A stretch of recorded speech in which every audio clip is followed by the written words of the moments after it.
ओम शांति। आज 31 मई 2023 बाबा के मधुर महावाक्य प्रातः मूल्य। ओम शांति। बाप दादा मधुबन। बोले बाबा, मीठे बच्चे, तुम्हारे पर माया का पूरा पहरा है, इसलिए जरा भी गफलत ना करो, देही अभिमानी रहने की मेहनत करते रहो। प्रश्न: बाप के पास कौन सा भंडारा सदा भरपूर है? उस भंडारे से स्वयं को भरपूर करने का साधन क्या है? उत्तर: बाप के पास पवित्रता, सुख, शांति का भंडारा सदा ही भरपूर है। स्थायी सुख शांति चाहिए तो जंगल में भटकने की ज़रूरत नहीं है। पवित्रता ही सुख शांति का आधार है। पवित्र बनो तो तुम्हारे सब भंडारे भरपूर हो जाएंगे। बाप आते ही हैं बच्चों को पवित्र बनाने, वह है एवर पवित्र। गीत है आज का, ना वह हमसे जुदा होंगे। ओम शांति। यह बच्चों का ही गाया हुआ गीत बच्चे सुन रहे हैं।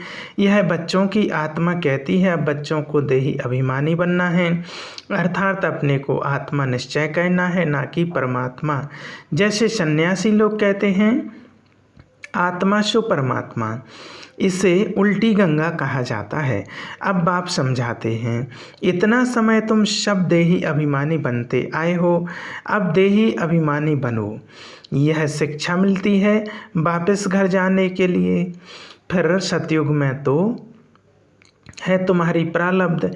जब यहाँ तुम देही अभिमानी बनते हो और बाप की नॉलेज को ग्रहण करते हो, फिर जाकर ज्ञान की प्रारब्ध का पाठ बजाते हो।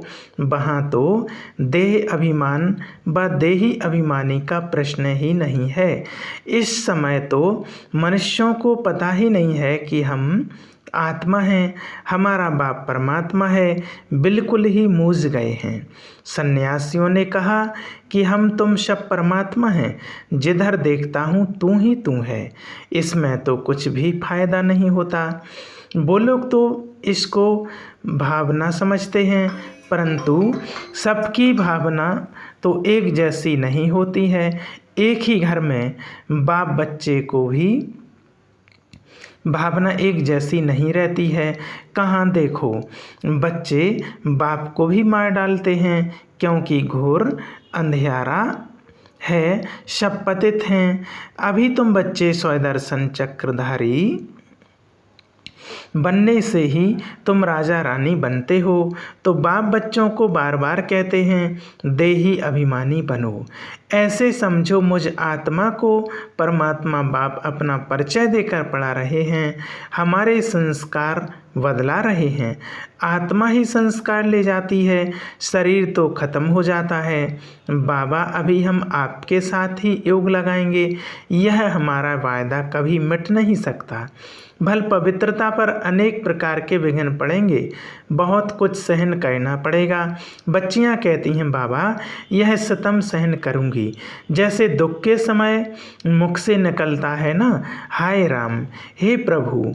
तुम तो ऐसे नहीं कहेंगे, तुम ब्राह्मण फिर बाबा को याद करते हो। बाबा हम दुख से कब छूटेंगे, हमको बहुत मारते हैं। गीत में भी कहते हैं कितनी भी मार पड़ेगी, बाबा आपकी याद कभी नहीं भूलेंगे। हमको तो बाबा का ही बनना है, बुद्धि का योग उनसे जोड़ना है। यह है सब समझ की बात। एक दिन यह सितम भी मिट जाएंगे, कुछ तो ज़रूर सहन करना पड़ता है। यह सब ड्रामा में नूंद है, अबलाओं पर अत्याचार बहुत होते हैं। यह गीत भी देखो पहले से ही बना हुआ है, जिसका अर्थ कोई नहीं जानते हैं। तुम्हारे शास्त्र जैसे कि यह रिकॉर्ड बन गए हैं। सब कहते हैं ऐसे तो कहाँ भी नहीं होता जो रिकॉर्ड पर अर्थ किया जाए। यह तो फिल्मी रिकॉर्ड्स हैं, परंतु यह बाबा ने बनवाए हैं। तुम बच्चों को इस पर समझाना चाहिए। हमको पावन तो जरूर बनना है, बाप के फरमान पर चलना है। मनुष्य तो जानते नहीं, वह तो शिव शंकर को भी मिलाकर एक कर देते हैं। श्री कृष्ण भी भगवान है, वह तो हाजिर हजूर है। जिधर देखो श्री कृष्ण ही कृष्ण है। राधे के पुजारी फिर कहेंगे जिधर देखो राधे ही राधे हैं। साईं बाबा के भक्त होंगे तो कहेंगे जिधर देखो साईं बाबा। कितना अंधियारा है यह फिर भी होना ही है, बना बनाया ड्रामा है। तुम कहते हो इस ज्ञान यज्ञ से विनाश ज्वाला प्रचलित हुई है, तो कहते हैं तुम्हारे बाबा ने ऐसा यज्ञ रचा है जो विनाश करा देते हैं। हम कहते हैं शांति हो जाए, तुम फिर विनाश कराते हो। रुद्र ज्ञान यज्ञ नाम तो है ना, यज्ञ रचा जाता है ब्राह्मणों से। तुम ब्रह्मा कुमार कुमारियाँ ब्राह्मण ठहरे, वह हद के यज्ञ रचते हैं। सेठ लोग उसमें रुद्र यज्ञ नामी ग्रामी हैं, वह उसमें ज्ञान का अक्षर नहीं लगाते हैं। यह तो है रुद्र ज्ञान यज्ञ, उनको ज्ञान यज्ञ नहीं कहेंगे। बाबा ने समझाया है ज्ञान से ही तुम्हारी सद्गति होती है। यहाँ सतयुग में इस ज्ञान की दरकार नहीं, वहाँ तो है ही सद्गति, स्वर्ग। यह तो समझने की बात है ना। बाप बैठ ब्राह्मणों को ज्ञान देते हैं, दिखाते हैं। रथ पर रथी बैठे थे, यह शरीर रथ है ना। हर एक रथ में रथी आत्मा है, इसमें भी इनकी आत्मा है। परंतु बाबा कहते हैं मैं रथ का लोन लेता हूँ। जैसे मकान लेते हैं तो धनी भी रहता है और लेने वाले भी रहते हैं। यहाँ यह रथी बन बाबा आते हैं, कहते हैं मैं फिर से तुमको राजयोग सिखाता हूँ, ऐसे और कोई कह ना सके। यह सब पॉइंट समझाई जाती हैं धारणा के लिए। हमारा बाबा हमको स्वर्ग का मालिक बनाते हैं। कल्प कल्प संगम युगे एक अक्षर की भी भूल करने से कितने अवतार, कितने नाम लिख दिए हैं। अभी बरोबर कल्प वृक्ष के नीचे तुम बैठे हो, राजयोग सीख रहे हो, भविष्य में राजा रानी पद पाने के लिए। यहाँ तो करोड़पति पद्मपति हैं, इनको सब कुछ मिट्टी में मिल जाएगा। नेचुरल कैलिमिटीज आदि सब अचानक ही आएंगी, पिछाड़ी में विनाश तो होना ही है। ढेर के ढेर बॉम्ब्स सबके पास हैं, वह ऐसे ही समुद्र में थोड़ी फेंक देंगे। यह तो उन्हों की लाखों करोड़ों की मिल्कियत है। यह ना बने तो विनाश कैसे हो, एकदम जलकर जैसे खाक हो जाएं। ऐसे नहीं जख्मी होकर दुख भोगते रहेंगे। चीज़ ही ऐसी बनती है जो फट से खल्लास हो जाएगी। तो हर एक धर्म की स्थापना और अनेक धर्मों का विनाश, यह तो क्लियर है। ब्रह्मा द्वारा स्वर्ग की स्थापना कर रहे हैं, स्वर्ग में रहने वालों को लायक बना रहे हैं, पवित्र बनने वालों के आगे सब नमन करते हैं। अब बाप भी कहते हैं पवित्र बनो, अभी तुम्हारी आत्मा के पंख टूटे हुए हैं, तुम उड़ेंगे कैसे। जितना योग ज्ञान बल की धारणा करेंगे तो पंख आ जाएंगे। राजधानी लेना कोई मासी का घर नहीं है। मुख्य बात है अहम आत्मा, यह है मेरा शरीर। अहम आत्मा है ही शांत स्वरूप। शांति के लिए धक्का खाने की दरकार नहीं। एक कहानी बताते हैं ना, रानी के गले का हार पड़ा था, वह बाहर ढूंढ रही थी। तुम रानियां हो, शांति के लिए जंगलों में जाने की दरकार नहीं है। यहाँ तो है ही माया का राज, यहाँ शांति हो नहीं सकती। कोई कहते हैं हमको फलाने से शांति मिली, परंतु वह तो है अल्पकाल कागविष्टा समान, सुख अथवा शांति। हमको तो अविनाशी चाहिए ना। तुम बच्चों को चाहिए स्थायी शांति, पवित्रता से शांति सुख जितना चाहिए उतना लो। शिव बाबा का भंडारा है ना, जो एवर पवित्र हैं वही आकर सबको पावन बनाते हैं। सन्यासी तो समझते हैं आत्मा निर्लेप है, बाकी शरीर पर पाप लगता है। तो अब तुम बच्चे जानते हो बाप है स्वर्ग की स्थापना करने वाला। यथार्थ रीति समझाने से समझेंगे कि बरोबर इन्हों को पढ़ाने वाला तो परमपिता परमात्मा है, जिसको ही पतित पावन सदगति दाता कहा जाता है। सभी को दुर्गति से सदगति में ले जाते हैं। सदगति तो बाप ही करेंगे ना, उनको कहा ही जाता है सदगति दाता। दुर्गति दाता तो नहीं कहेंगे ना, पतित पावन कहेंगे। फिर पतित कौन बनाते हैं यह भी कोई नहीं जानते। बाप कहते हैं तुम वाम मार्ग में गिरते हो तो रावण की प्रवेशता हो जाती है। मंदिरों में बड़े बड़े काले चित्र राधे कृष्ण के रखे हैं, नाम ही रखा है श्याम सुंदर। सतयुग में सुंदर था, फिर कलयुग में माया सर्प ने डस कर काला कर दिया। अब कहाँ की बात कहाँ ले गए हैं, मनुष्यों को कुछ भी पता नहीं। बाप रचयिता और रचना का किसको पता नहीं।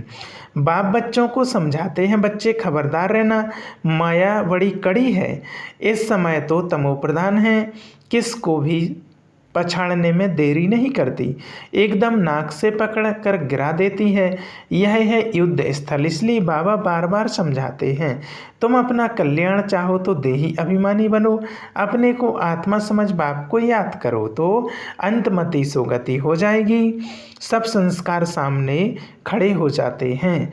अनेक जन्मों के पाप विनाश करने में टाइम लगता है, तुम्हारा अंत तक पुरुषार्थ चलता है। पहली बात है देही अभिमानी बनना। परमात्मा बाप हम आत्माओं को पढ़ाकर आप समान बना रहे हैं, बैरिस्टर जरूर आप समान बैरिस्टर बनाएगा। फिर है पुरुषार्थ पर मदार। कोई बैरिस्टर तो एक ही केस में लाखों रुपया भी कमाते हैं। अब तुम बच्चों को बाप कहते हैं कि पुरुषार्थ कर ऊंच पद पाओ, यहाँ के पदमपति तो सब खाक में मिल जाएंगे, मैं हूँ गरीब नवाज। अब देखो जो लड़ाई करते हैं उनका काम ही मरना और मारना है।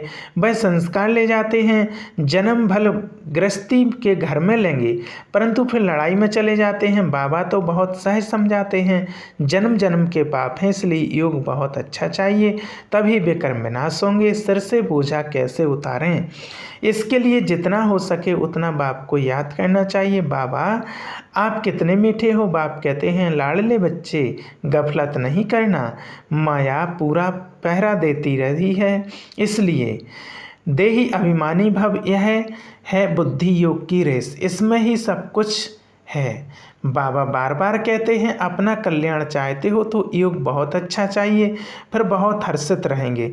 हम ईश्वर की संतान हैं, हमको भविष्य के लिए बाप से वर्षा मिलता है। कलयुग में तो नहीं राज्य करेंगे, राज्य करना है सतयुग में। देही अभिमानी बनना बहुत बड़ी मंजिल है, ऐसे थोड़ी ही विश्व का मालिक बनेंगे। सितम भी बहुत सहन करने पड़ेंगे, कितनी बांधेलियाँ बच्चियाँ मार खाती हैं, आखिर विजय तुम बच्चों की ही है। तुम सिर्फ बाप की याद में रहो, यह है योग बल। तो बाप तुम्हें एक ही बार सिखलाते हैं जिससे तुम सारे विश्व का मालिक बनते हो और तो कोई बन ना सके। सारे ड्रामा में सर्वश्रेष्ठ पार्ट लक्ष्मी नारायण का ही है। एक कहानी है ना, दो बिल्ले आपस में लड़े, मक्खन बीच में बंदर खा गया। श्री कृष्ण के मुख में माखन दिखाते हैं। अब माखन की तो कोई बात ही नहीं, यह है स्वर्ग, इसमें सारी सृष्टि का माखन आ जाता है। बाप स्वर्ग का मालिक बनाते हैं, ऐसे बाप से तो कहाँ से भी भाग कर मिलना चाहिए। अच्छा, मीठे मीठे सिकलदे बच्चों प्रति माता पिता बाप दादा का याद प्यार और गुड मॉर्निंग। रूहानी बाप की रूहानी बच्चों को नमस्ते। हम रूहानी बच्चों की रूहानी बाप दादा को याद प्यार और गुड मॉर्निंग। नमस्ते नमस्ते, शुक्रिया बाबा। धारणा के लिए मुख्य सार। पहला पॉइंट, मैं इस रथ पर विराजमान रथी आत्मा हूँ। यह अभ्यास करते पूरा देही अभिमानी बनना है, बुद्धि योग की रेस करनी है।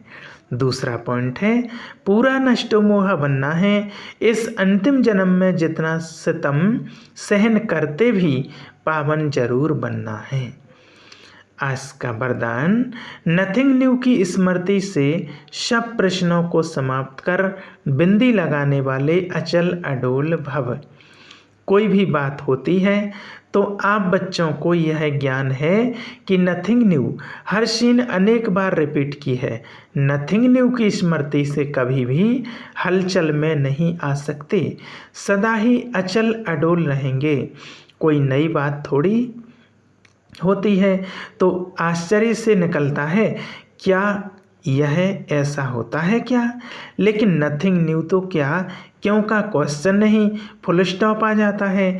ऐसे हर दृश्य को देखते बिंदी लगाते चलो तो हाय हाय में भी वाह वाह के गीत गाते रहेंगे।